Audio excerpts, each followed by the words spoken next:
নমস্কাৰ ছাত্ৰ ছাত্ৰীসকল তোমালোক আটাইকে শিকোৱা আহাৰ আজিৰ পাঠলৈ স্বাগতম জনাইছোঁ। আজি আমি আলোচনা কৰিম অষ্টম শ্ৰেণী গণিতৰ সূচক আৰু ঘাত আৰু এই পাঠৰে আজি আমি অনুশীলনী 12.1ত থকা 4 নম্বৰ প্ৰশ্ন মান উলিওৱা এই প্ৰশ্নটো আজি আমি কৰিম আৰু আমাক যিকেইটা প্ৰশ্ন দিয়া আছে এই অংককেইটাৰ আজি আমি মান উলিয়াবলৈ শিকিম। ছাত্ৰ ছাত্ৰীসকল প্ৰথমে আমি চাওঁ আহা মান উলিয়াব দিয়া প্ৰথম অংকটো। প্ৰথম অংকটো দিয়া আছে 1/3 to the power 4 into minus 3/5 to the power 3 into minus 7/9 square. প্ৰথমে আমি কি কৰিম, ইয়াতে যিটো ঘাত দিয়া আছে ঘাতকেইটা আমি ব্যৱহাৰ কৰি লওঁ। যদি আমি ঘাতকেইটা দিওঁ তেতিয়াহ'লে প্ৰথম যিটো ভগ্নাংশ দিয়া আছে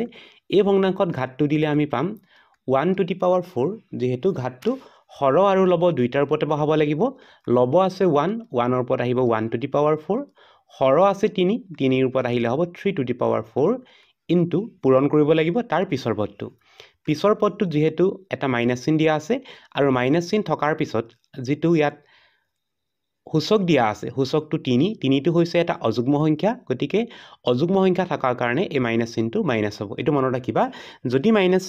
চিন দিয়া থাকে আৰু সূচক যদি অযুগ্ম হয় তেতিয়াহ'লে তাৰ মানটো মাইনাছ হ'ব, যদি যুগ্ম হয় তেতিয়া প্লাছ হ'ব। ইয়াতে 3টো অযুগ্ম হোৱাৰ কাৰণে আমি মানটো মাইনাছত পালোঁ। এতিয়া সূচক 3টো দিব লাগিব লব 3ৰ ওপৰত দিলে হ'ব 3 to the power 4 আৰু হৰ 5ৰ ওপৰত দিলে হ'ব 5 to the power 4। ব্ৰেকেট 4 নহয়, এটা 3 আছে, আমি 3 দিব লাগিব। প্ৰথম হ'ব 3 to the power 3 আৰু তাৰ তলত হ'ব 5 to the power 3। এইটো ব্ৰেকেটটো বন্ধ কৰি দিওঁ। ইনটু ইয়াৰ পিছৰ পদটোত মাইনাছ চিন হয়, কিন্তু ইয়াৰ ওপৰত যিটো সূচক আছে 2 এটা যুগ্ম সংখ্যা হোৱাৰ কাৰণে চিনটো প্লাছত আহিব আৰু ঘাতকেইটা দিলে হ'ব 7ৰ ওপৰত 2 বহিব 7 স্কোয়াৰ, হৰ আছে 9ৰ ওপৰত সূচক 2 বহিব হ'ব 9 স্কোয়াৰ। এতিয়া আমি ইয়াতে অলপ কটাকটি কৰিব পাৰিম। আমি যদি চাওঁ 3টা পদ পূৰণ কৰিবলৈ দিয়া আছে আৰু এটা মাইনাছত আছে, গতিকে গোটেই মানটো যিটো মান ওলাব বা পূৰণ কৰি আমি যিটো উত্তৰ পাম তাত এটা মাইনাছ চিন আহিব, গতিকে মাইনাছ চিনটো মই একেবাৰে আগলৈ লৈ আহিলোঁ। এতিয়া বাকী অংক পাতিম। বাকী অংক যদি পাতিব বিচাৰোঁ, প্ৰথম পদটো আছে 1 to the power 4। 1 যদি 4টা পূৰণ কৰা হয় উত্তৰটো কি হ'ব, 1 হ'ব, গতিকে 1 লিখিম। তাৰপিছতে চাম আমি যে তলত 3 4টা আছে আৰু ওপৰত কি আছে 3টা আছে, আৰু ইয়াতে যিহেতু ভূমিকেইটা মিলি আছে 3 আৰু 3 মিলি থকাৰ কাৰণে আৰু ভগ্নাংশ চিনে হৰণটো বুজায়, এটা ওপৰত আৰু এটা তলত আছে, সেইকাৰণে আমি কৰিব লাগিব 3 to the power 4 minus 3। আমি কি কৰিলোঁ, হৰণ কৰিলোঁ। হৰণত সূচকবোৰ কি হয়, বিয়োগ কৰিব লাগে, গতিকে বিয়োগ কৰিলোঁ। আমি ওপৰত থকা 3টো তললৈ লৈ আহিলোঁ, তেতিয়াহ'লে কি হ'ব -3। তাৰপিছতে চোৱা 3 to the power 3টো যিহেতু আমি 3 to the power 4ৰ লগত লগাই দিলোঁ, তেতিয়াহ'লে ওপৰত থাকিব 1, তলত আছে 5 to the power 3 ইনটু তাৰ পিছৰ পদটো আছে 7 স্কোয়াৰ ডিভাইডেড বাই 9 স্কোয়াৰ। এতিয়া আমি সূচককেইটা বিয়োগ কৰি লওঁ, 4 minus 3 কৰিলে হ'ব 1, তেতিয়াহ'লে আমি পাম 3 to the power 1, যাৰ মানটো কি হ'ব 3। মাইনাছ চিনটো আগত দি লওঁ, ইনটু তাৰপিছত আছে 1/5 to the power 3। 5 3টা পূৰণ কৰিলে হ'ব 125 ইনটু ইয়াৰ পিছৰ পদটো আছে 7 স্কোয়াৰ। 7টো স্কোয়াৰ কৰিলে মানে 7 দুবাৰ পূৰণ কৰিলে হ'ব 49, 9 স্কোয়াৰ কৰিলে হ'ব 81। এতিয়া আমি যিকেইটা সংখ্যা পালোঁ আটাইকেইটা পূৰণ কৰিম। লবত যদি চাওঁ, লবত আছে 1 আৰু 49, পূৰণ কৰিলে হ'ব 49, 49। এবাৰ আমি চাব লাগে হৰকেইটা পূৰণ কৰিলে কি হ'ব। তোমালোকে হৰকেইটা পূৰণ কৰিবা আৰু পূৰণ কৰি উত্তৰটো উলিয়াবলৈ যত্ন কৰিবা, আৰু তোমালোকে উত্তৰটো উলিয়ালে পাবা হৰত পাবা বা তলত আহিব 3টো পূৰণ হ'ব, 125টো পূৰণ হ'ব আৰু 81টো পূৰণ হ'ব, আৰু এই 3টা সংখ্যা পূৰণ কৰিলে তোমালোকে পাবা 30375। এইটো হ'ব ইয়াৰ মান বা উত্তৰ। ইয়াৰ পিছৰ প্ৰশ্নটো চাওঁ, 2 নম্বৰ প্ৰশ্নটো দিয়া আছে 1/2 to the power -2। ইয়াত যিটো সূচক আছে সূচকটো মাইনাছত দিয়া আছে, আৰু মাইনাছত থাকিলে সদায় আমি কি কৰিব লাগে, প্ৰতিক্ৰম ল'ব লাগে, মানে তাক আমি উল্টাই দিব লাগে। যদি উল্টাই দিয়া হয় মাইনাছ চিনটো আঁতৰি যাব। এতিয়া -2 আছে, আমি যিটো ভগ্নাংশ দেখিছোঁ উল্টাই দিম, উল্টাই দিলে 2 যাব ওপৰলৈ, 1 আহিব তললৈ, সূচকটো আছে 2, এইটো -2টো হৈ যাব এতিয়া +2 ইনটু ইয়াৰ পিছৰ পদ একেধৰণে আমি প্ৰতিক্ৰম কৰিব লাগিব বা অনন্যক ল'ব লাগিব তেতিয়াহ'লে তলত থকা 3টো ওপৰলৈ গ'ল 1টো আহিলে তললৈ 3/1 স্কোৱাৰ ইনটু আমি কি কৰিছোঁ প্ৰথমে আমি মাইনাছ সূচক কেইটা প্লাছলৈ নি আছোঁ তাৰ পিছতো যদি কৰা হয় 4টো ওপৰলৈ যাব 1টো তললৈ আহিব 4/1 স্কোৱাৰ ইনটু তাৰ পিছৰ পদটো 5টো যাব ওপৰলৈ 1টো আহিব তললৈ 5/1 স্কোৱাৰ এতিয়া আমি কি কৰিব লাগে সূচকবোৰ ব্যৱহাৰ কৰিব লাগে আৰু তলত থকা একবোৰ ধৰা 1টো যদি আমি স্কোৱাৰ কৰোঁ তাৰ মানটো 1 হ'ব গতিকে আমি তলত থকা এক কেইটা আমি বাদ দি দিম মাত্ৰ লবখিনি লিখিম লববোৰ লিখিলে আমি পাম 2 স্কোৱাৰ ইনটু 3 স্কোৱাৰ নহয় ইনটু লিখিলোঁ ইনটু হ'ব নালাগে এটা প্লাছ চিন হয় আমি দিব লাগিব ব্যৱহাৰ কৰিব লাগিব প্লাছ চিন এইকেইটা প্লাছ চিন হয় আচলতে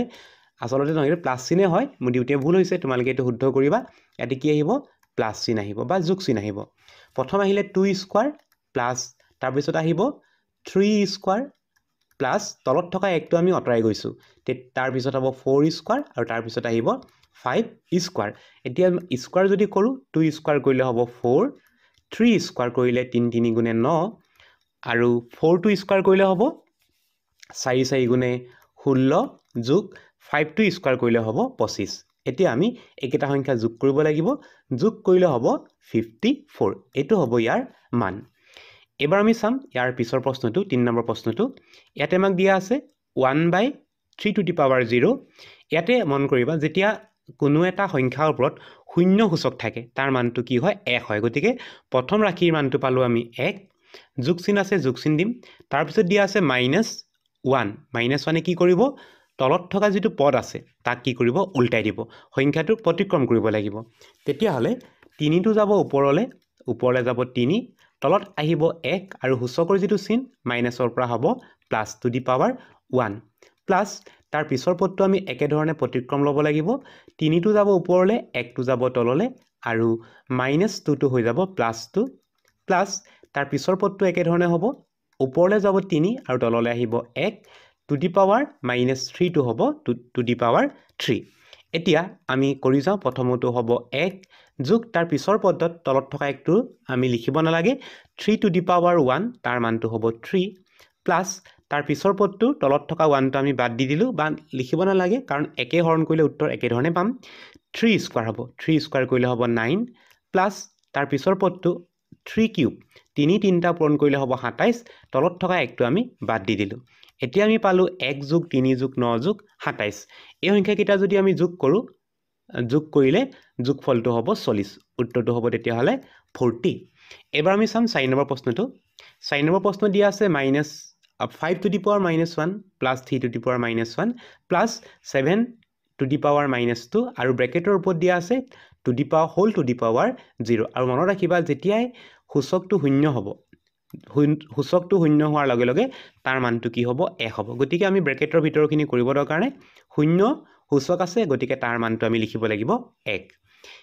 5 নম্বৰ প্ৰশ্নটোত আমাক দিয়া আছে 5 টু দি পাৱাৰ -1 ইয়াতো আমি একেধৰণে কৰিব লাগিব ইয়াত যিটো সূচক মাইনাছ আছে মাইনাছ থকাৰ কাৰণে আমি প্ৰতিক্ৰম ল'ব লাগিব 5 সংখ্যাটো হৰত 1 এটা আছে সকলো সংখ্যা যিমানবোৰ গোটা সংখ্যা আছে সকলো সংখ্যাৰে হৰটো 1 হিচাপে থাকে তেতিয়াহ'লে আমি তাৰ কি ক'ব লাগে প্ৰতিক্ৰম ল'ব লাগে 5ৰ প্ৰতিক্ৰমটো হ'ব 5/1 পূৰণ 2ৰ প্ৰতিক্ৰম হ'ব 2 টু দি পাৱাৰ 1/2 ইনটু 6ৰ প্ৰতিক্ৰমটো হ'ব 6/1 এতিয়া আমি আটাইকেইটা পূৰণ কৰিম লবত আছে 1 পূৰণ 1 পূৰণ 1 তিনিটা 1 পূৰণ কৰিলে হ'ব 1 হৰত আছে 5 2 আৰু 6 5 2 10 10 6 60 উত্তৰটো হ'ব 1/60 ইয়াৰ পিছৰ প্ৰশ্নটো দিয়া আছে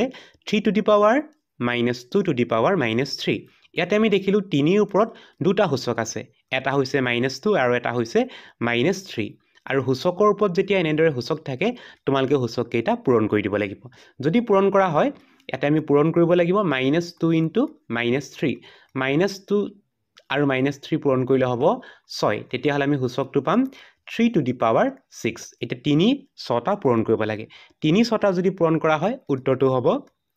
729 এইটোৱে হ'ব 6 নম্বৰ প্ৰশ্নটোৰ মান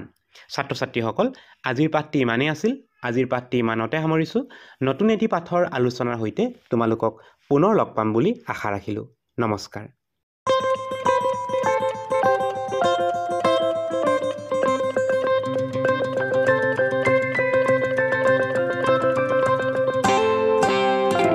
কৰিছোঁ।